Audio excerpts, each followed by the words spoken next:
تاثر دیا کہ ادارے آپ کے ساتھ شامل ہیں، جبکہ کوئی آپ کے ساتھ اس جھوٹ میں شامل نہیں ہے۔ انہوں نے بہت، میں یہ پاکستان کے جو ملٹری ادارے ہیں، سیکیورٹی اسٹیبلشمنٹ ہے، میں ان کو یہ کہنا چاہتی ہوں کہ آپ آئیے اور اس بات میں آپ قوم کو وضاحت دیں۔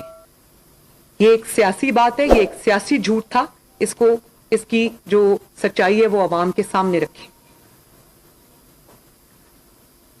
اور پھر اس کے ثبوت میں آپ کیا لے کر آئے؟ وہ جو آپ کہہ رہے ہیں میرے خلاف ایک انٹرنیشنل سازش ہو گئی، اس کے ثبوت میں آپ کیا لے کے آئے؟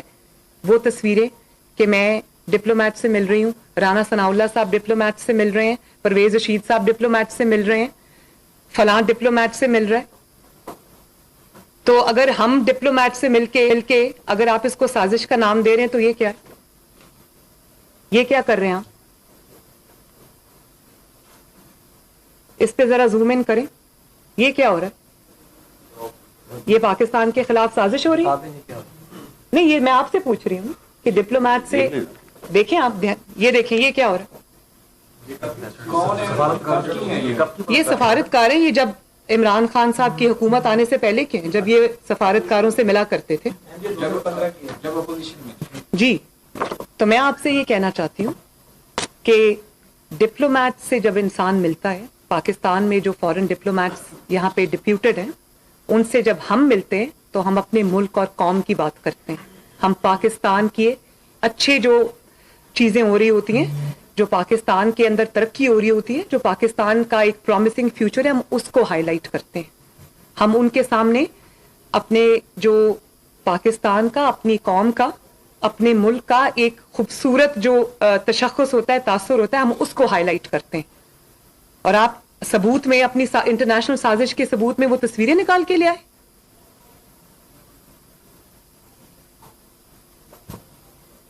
اور مجھے اس بات کی خوشی، آج صبح میں ٹی وی دیکھ رہی تھی تو ایک سروے آ رہا تھا، آج ہی وہ سروے آیا ہے جس میں لکھا ہوا ہے کہ 65% پاکستانیوں نے اس ملک کی غیر ملکی سازش کا بالکل انہوں نے اس پہ یقین نہیں کیا، اور انہوں نے کہا کہ اگر عمران کی حکومت جانے کی ذمہ دار کوئی ہے تو وہ مہنگائی ہے، وہ بیڈ گورننس ہے، وہ مہنگائی کا وہ طوفان ہے جس کے تلے اس نے 22 کروڑ لوگوں کو دبا دیا ہے۔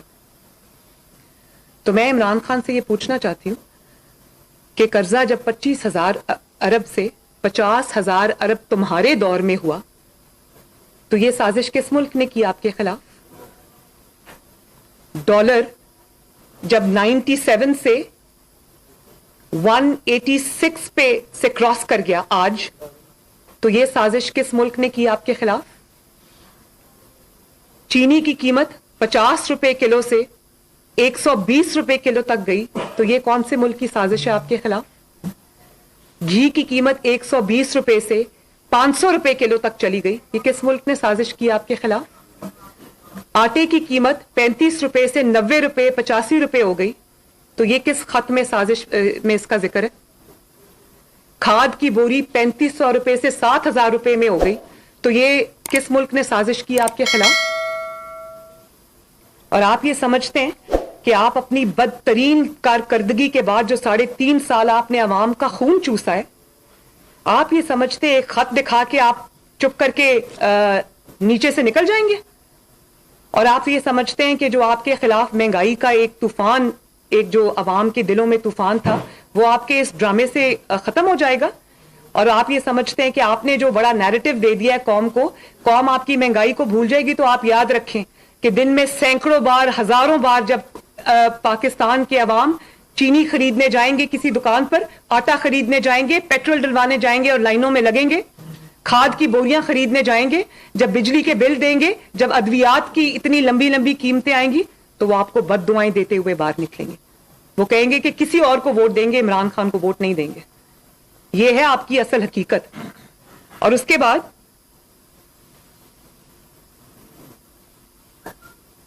آپ نے جب چند دن اقتدار میں رہنے کے لیے آپ نے آئین کے، پاکستان کے آئین کو توڑ دیا، صرف چند دن کے لیے۔ اور میں آج آپ کو بتا دوں کہ ووٹ آف نو کانفیڈنس سے بھی انہوں نے گھر جانا تھا، اور گھر انہوں نے اسمبلی توڑنے سے بھی جانا تھا، لیکن یہ اسمبلی توڑنے کی طرف کیوں گئے؟ اسمبلی توڑنے کی طرف یہ صرف اس لیے گئے کہ ان کو یہ پتا تھا کہ اگر کوئی اور جماعت اپوزیشن میں سے آ گئی، چاہے وہ مہینے کے لیے اقتدار میں آئی، وہ مجھے نہیں چھوڑے گی، کیونکہ ان کے خلاف اتنے بڑے بڑے کرپشن کے سکینڈلز ہیں کہ یہ افورڈ ہی نہیں کر سکتے کہ یہ ایک دن بھی حکومت سے باہر رہیں۔ اور میں آپ کو یہ بتا دوں کہ پاکستان کا آئین 4 ڈکٹیٹرز نے اتنے بدترین طریقے سے نہیں توڑا جس نے جتنی بے شرمی سے آئین پاکستان پر حملہ عمران خان نے کیا، اور صرف چند دن اقتدار سے چپکے رہنے پر، اور صرف اس لیے کہ میں گرفتاری سے بچنے کے لیے۔ تو کب تک بکرے کی ماں کب تک خیر منائے گی؟ آئین توڑ کر آئین کا حوالہ دیتے، اور آج سپریم کورٹ میں کیس ہے آئین شکنی کا۔ تو میں یہ قوم کو بتانا چاہتی ہوں کہ آج درخواست گزار نہ اپوزیشن ہے، درخواست گزار نہ پی ڈی ایم ہے، اور نہ آج سپریم کورٹ آف پاکستان میں درخواست گزار کوئی پولیٹیکل پارٹی ہے یا کوئی سیاسی جماعت ہے۔ آج سپریم کورٹ میں درخواست گزار پاکستان کا آئین ہے، جس کے اوپر عمران خان نے اپنی چند دن کی حکومت بچانے کے لیے خودکش حملہ کیا۔ اور آپ آرٹیکل 5 کی بات کرتے ہیں، آپ ڈیپٹی اسپیکر کی رولنگ کی بات کرتے ہیں۔ بھائی وہ ڈیپٹی اسپیکر کی رولنگ نہیں تھی، وہ رولنگ یہ کہہ رہی تھی کہ میں آئین کو نہیں مانتا، اور پاکستان کے اندر یا کسی بھی ملک کے اندر اسپیکر آئین کے تابع ہوتا ہے، آئین اسپیکر کے تابع نہیں ہے۔ اور آج اگر اسپیکر کوئی غیر آئینی حکم دے، آئین کے خلاف جا کے کوئی حکم دے، تو کیا اس کو کہیں چھپنے کی اجازت ہوگی؟ اس کو کوئی امیونٹی حاصل ہوگی، یا اس کو پارلیمنٹ کی کارروائی کہہ کر چھپا دیا جائے گا؟ اگر آج آئین کے خلاف اسپیکر کوئی حکم دیتا ہے تو آپ اس کو پارلیمنٹ کی کارروائی کہہ کر اس کے اندر نہیں چھپا سکتے۔ وہ ایک سنگین جرم ہے، آئین میں اس کی سزا واضح ہے، وہ ہے آرٹیکل 6۔ تو یا تو پھر وہ اپوزیشن کے 200 ارکان غدار ہیں، اور جن کو وہ ریپرزینٹ کرتے ہیں، جو کہ 80% آف پاکستان ہے یا 85% آف پاکستان ہے، یا تو پورا 85% یا 90% آف پاکستان غدار ہے، تو یا پھر عمران خان غدار ہے۔ اور یہ بھی میں آپ کو بتا دوں کہ آئین میں غداری کی سزا آرٹیکل 6 ہے، اور یہ کوئی ایسی بات نہیں کہ بچوں کے کھیلتے کھیلتے کوئی کھڑکی کا شیشہ ٹوٹ گیا جس کو دوبارہ فکس کر دیں گے۔ یہاں پر پاکستان کا آئین ٹوٹا ہے، اس کی سزا پاکستان کے آئین نے اس کا تعین کر دیا ہے، اور وہ سزا اگر نہ ملی تو یہ پاکستان کے لیے، دیکھیں آج سپریم کورٹ آف پاکستان، جتنی بھی عدلیہ ہے یا جتنے بھی انسٹیٹیوشنز ہیں پاکستان کے، یا سیاسی جماعتیں یا کچھ بھی ہے، وہ سب آئین سے جنم لیتے ہیں۔ تو اس آئین کی حفاظت ہم سب اس کے کسٹوڈینز ہیں، اس آئین کی حفاظت ہم سب کی ذمہ داری ہے۔ اور اگر یہ پریسیڈنٹ الاؤ کر دیا گیا پاکستان کے تاریخ کے اندر، اگر یہ ایک پریسیڈنٹ سیٹ کر دیا گیا اور اس کی سزا متعین نہیں کی گئی، عمران خان کو آئین توڑنے کی سزا نہیں دی گئی، تو کل کو کوئی بھی آئین کو رونتا ہوا پاؤں کے نیچے نکل جائے گا اور اس کو پوچھنے والا کوئی نہیں ہوگا۔ تو میں بطور پاکستانی آپ سب کی طرح بہت کنسرنڈ ہوں اس بات پر کہ یہ کوئی کھڑکی کا شیشہ نہیں ٹوٹا، آئین ٹوٹا ہے۔ اور پھر اگر اتنا ثواب کا کام آپ کر رہے تھے، سازش کو ناکام کر رہے تھے، تو جلدی جلدی آپ نے رولنگ پڑھنے کے بعد اسد کیسر کا نام کیوں پڑھ دیا؟ ڈیپٹی اسپیکر صاحب رولنگ پڑھیں، جلدی جلدی ایسے پڑھیں، اور اس کے بعد کہتے ہیں اسد کیسر، یعنی کہ میں اس گناہ میں شامل نہیں ہوں۔ اسد کیسر صاحب تو ویسے ہی دوڑ گئے، وہ تو آئے ہی نہیں، کیونکہ وہ اسپیکر ہیں، وہ جانتے ہیں کانسٹیٹیوشن کو، وہ جانتے ہیں کہ اس کی سزا آرٹیکل 6 ہے، تو وہ تو آئے نہیں۔ انہوں نے تو آرام سے ڈیپٹی اسپیکر کو آگے کر دیا۔ ڈیپٹی اسپیکر بھی کافی ہوشیار ہیں، انہوں نے آخر میں جلدی جلدی اسد کیسر کا نام پڑھ دیا۔ لیکن بات یہ ہے کہ نہ اسد کیسر وہ بھی مجرم ہے, نہ ڈیپٹی اسپیکر سوری صاحب وہ بھی مجرم ہے, لیکن سب سے بڑا مجرم عمران خان ہے, جس نے وہ پرچی سوری کو لکھ کر دی تھی جس کے ذریعے اس نے آئین پاکستان پر حملہ کیا.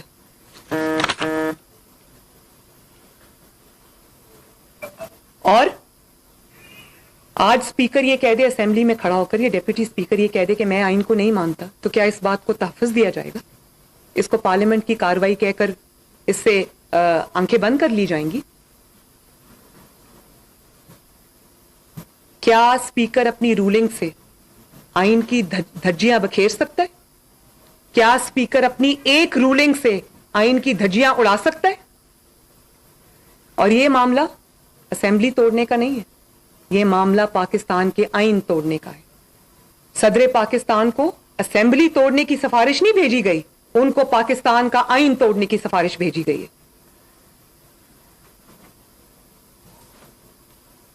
اور پھر ہر روز ہم دیکھتے ہیں کہ کسی دن اپنی حکومت جانے کا یہ ماتم کر رہے ہوتے ہیں کہ احتجاج کی کال دے دیے, کسی دن وہ سیلیبریٹ کر رہے ہوتے ہیں. اور میں عبرت کا نشان ہے یہ شخص عمران خان, ادھر کہتا تھا میرے جلسے میں 10 لاکھ لوگ آئیں گے, وہ 10,000 لوگ بھی نہیں پورے پہنچے وہاں پر. اور اس کے بعد سے روز کبھی احتجاج کی کال دیتا ہے, کبھی سیلیبریشن کی کال دیتا ہے. اس دن اس نے احتجاج کی کال دی تو پورے 3 خواتین اور 5 مرد احتجاج کے لیے آئے, اور وہ احتجاج پورا کا پورا ایک پولیس موبائل وین میں پورا آ گیا, جس کو موبائل پولیس اٹھا کے لے گئی. یہ تو حال ہے. اور پھر آپ دعوے دار ہے کہ او ہو اگلا الیکشن میں یہ کہہ کے جاؤں گا, اگلے الیکشن میں وہ کہہ کے جاؤں گا. بات یہ کہ اگلے الیکشن میں آپ بطور غدار آئین توڑنے والے کا چہرہ لے کر جائیں گے, اور مسلم لیگ نون اور اپوزیشن آپ کو بخشے گی نہیں. اگر آپ کو سزا نہ ملی تو یہ سزا آپ کو پھر پاکستان کے عوام دیں گے انشاءاللہ. ایک تو وہ مہنگائی کے, لا قانونیت کے, بیڈ گورننس کے قیامت ان کو اوپر ٹوٹی ہوئی ہے. دوسرا وہ آپ کو پاکستان کے غدار کے طور پہ, ایک آئین توڑنے والے شخص کے طور پہ یاد رکھیں گے. اور یہ آئین توڑنے کا جو آپ نے اپنے ماتھے پہ لیبل لگوایا ہے نا, پہلے نالائکی اور نااہلی کا بہت بڑا لیبل آپ پر لگ چکا تھا. آپ کی پوری زندگی عبارت ہے سازشوں سے. آپ کہتے ہیں میں آخری بال تک مقابلہ کروں گا. آخری بال تک مقابلہ کرنے والے کی میں اگر آئینے میں آپ کو ان کا چہرہ دکھاؤں تو آخری بال پہ تک مقابلہ کرنے والی کی اصل شکل یہ ہے کہ جب اپنے ہی لوگ بھاگ گئے اور اپوزیشن لے کر آئی تحریک عدم اعتماد نیشنل اسمبلی میں, تو وہاں سے بھاگ گیا, اسمبلی توڑ دی, گرفتاری کے ڈر سے بھاگ گیا. اور جب پنجاب اسمبلی میں اپنی اکثریت کھو چکا تو اس کا اجلاس ہی نہیں بلا رہا, ووٹنگ ہی نہیں کروا رہا. لوگ کہتے ہیں کہ یہ وکٹس اٹھا کر بھاگ گیا ہے. یہ وکٹس اٹھا کر نہیں بھاگا, یہ میچ میدان چھوڑ کے بھاگا ہے اور دم دبا کے بھاگا ہے. اور پھر آج آپ کی حکومت ختم ہو چکی ہے اور آپ ڈھٹائی سے وزیر اعظم کے آفس پہ براجمان ہیں. ڈھٹائی سے آپ پی ٹی وی کے ریسورسز یوز کر رہے ہیں. روز پی ٹی وی کے ٹیکس پیئر کے پیسے, عوام کی خون پسینے کی کمائی سے آپ روز ٹی وی پہ آ کر گھنٹوں عوام کا سر کھاتے ہیں. اب تو ٹی وی نے بھی آپ کو دکھانا چھوڑ دیا, میڈیا نے بھی دکھانا چھوڑ دیا. بھئی اتنے جھوٹ کون سن سکتا ہے؟ اور آپ کو یہ حق کس نے دیا کہ آپ پاکستان ٹیلی ویژن جو اسٹیٹ کی امانت ہے, جو پاکستان کے ٹیکس پیئر کے پیسے سے چلتا ہے, غریب عوام کی خون پسینے کی کمائی سے چلتا ہے, آپ کو کس نے اس کو استعمال کرنے کا حق دیا؟ آپ کو کس نے ہیلی کاپٹرز کو وزیر اعظم نہ ہوتے ہوئے, اپنی حکومت ختم ہوتے ہوئے, کس نے آپ کو حق دیا کہ آپ وہ ہیلی کاپٹرز استعمال کریں, وہ گاڑیاں استعمال کریں, وہ آفس کو استعمال کریں اور اپنی سیاست کو چمکائیں وہاں بیٹھ کر اسٹیٹ کے ریسورسز کے اوپر؟ اس کا جواب بھی آپ کو دینا پڑے گا. ایک ایک پائی کا جواب آپ کو دینا پڑے گا. اور جس طرح راتوں رات آپ نے فرا کو, جو کہ بنی گالا کی فرنٹ پرسن ہے, میک نو مسٹیک, فرا کچھ نہیں ہے. فرا بزدار صاحب جو تھے وہ چیف منسٹر پنجاب نہیں تھے, فرا چیف منسٹر پنجاب تھی, اور اس کے سارے کنیکشن بنی گالا سے ملتے ہیں. میں بہت تمیز سے بات کر رہی ہوں, میں اس سے زیادہ سخت بات کر سکتی ہوں, لیکن یہ قوم کے سامنے یہ راز اب سب آنے والے. انہی سے بچنے کے لیے یہ اسمبلی توڑ کر الیکشن میں جانا چاہتا ہے.